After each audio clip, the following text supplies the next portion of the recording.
Eu fui criado no Evangelho,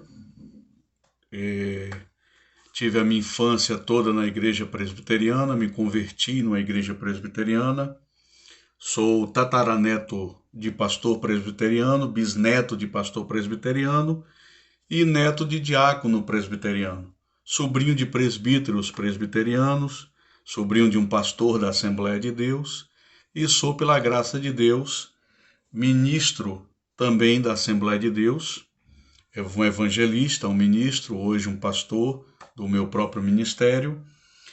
E muito comum nos tempos em que eu era jovem, adolescente e bem no início da minha fé, nos jovens saírem para evangelizar. Havia muito evangelismo, muitas atividades, principalmente depois do culto, depois da escola dominical, no domingo pela tarde, os jovens se reuniam nas igrejas para orar um tempo e saíam para evangelizar. Quantas e quantas vezes saí para distribuir panfletos e saía para evangelizar de casa em casa? Quantas inúmeras vezes a gente saía também pelas noites pregando nos lugares aonde havia prostituição, aonde havia distribuição de drogas, e ali nós estávamos em constante atividade evangelística. Nos tempos de hoje, sem dúvida, é muito difícil você encontrar jovens das igrejas se reunirem para fazer esse tipo de atividade evangelística com seu grupo. Hoje o mais comum são os jovens saírem para pizzaria depois dos cultos, para restaurantes, para sociais e etc. Então, nós estamos vendo uma diminuição da atividade evangelística por parte de jovens, de adultos, de adolescentes nas igrejas. Nós temos visto um evangelho mais social.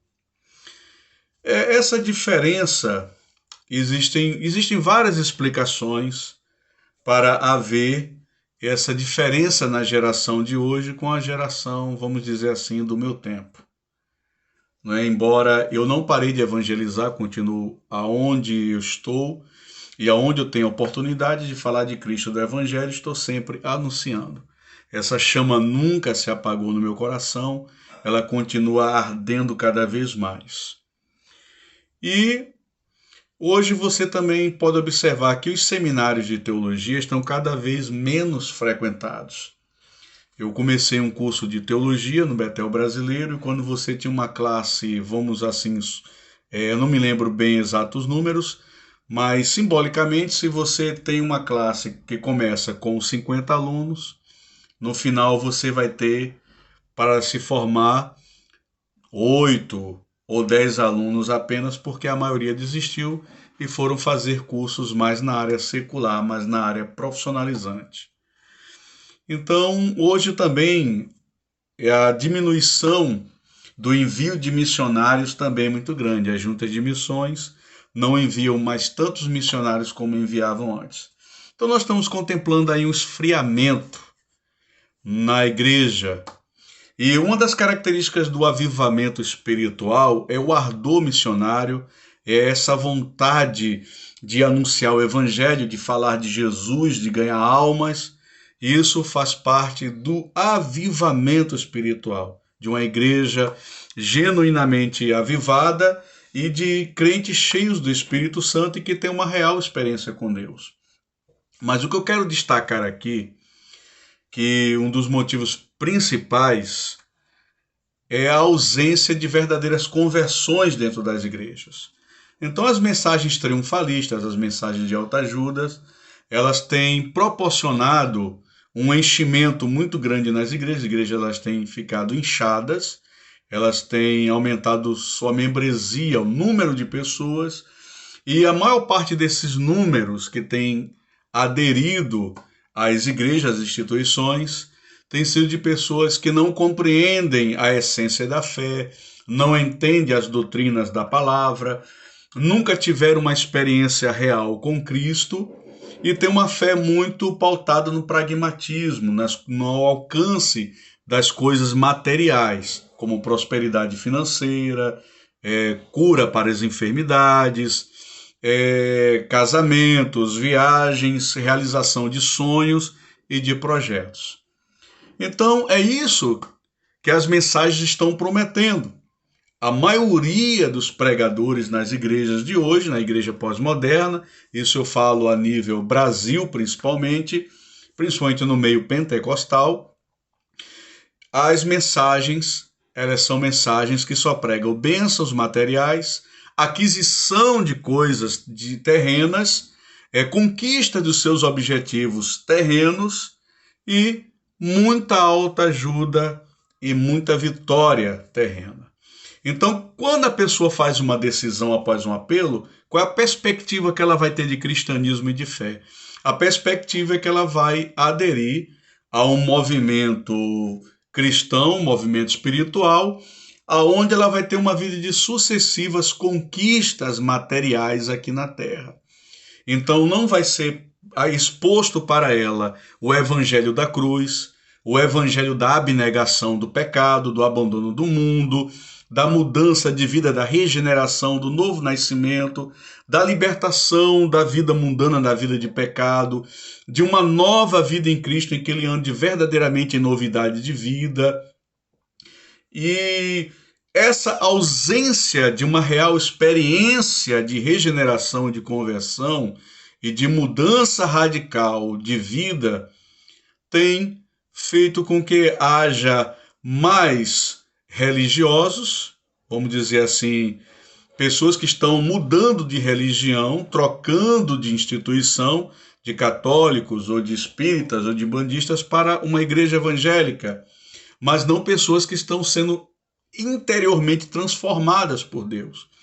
Porque quando você vai ler lá o livro de Atos, os primeiros cristãos, a igreja que ela estava vivendo o ápice do seu primeiro amor, você vai ver que devido às perseguições, devido ao derramamento do Espírito no dia de Pentecoste, a característica deles era justamente o evangelismo, o anúncio.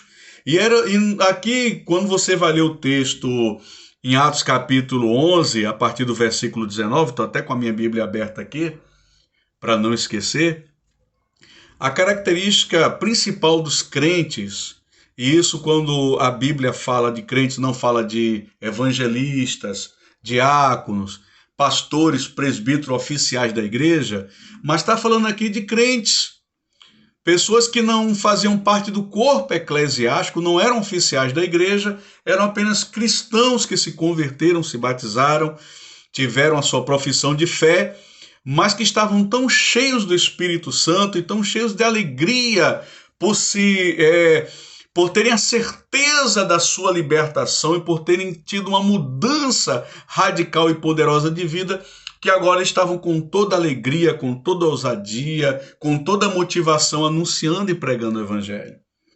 Porque foi algo bom na vida deles e eles queriam compartilhar com o mundo, bombardear, impactar o mundo com aquela mudança, com aquela glória, com aquela experiência maravilhosa.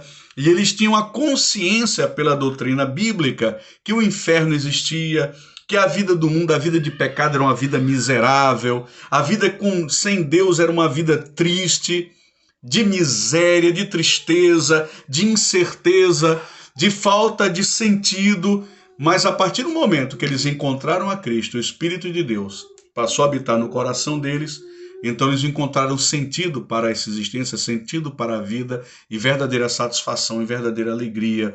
O vazio dos seus corações foi preenchido. Então, o que está faltando hoje em dia nas igrejas para que haja uma atividade evangelística e um ardor missionário, como antes havia, é justamente conversões genuínas. É o que está faltando. Essa é a minha análise, minha opinião, e a conversão, ela vem através do anúncio da mensagem do Evangelho. É o que está sendo pregado nos púlpitos.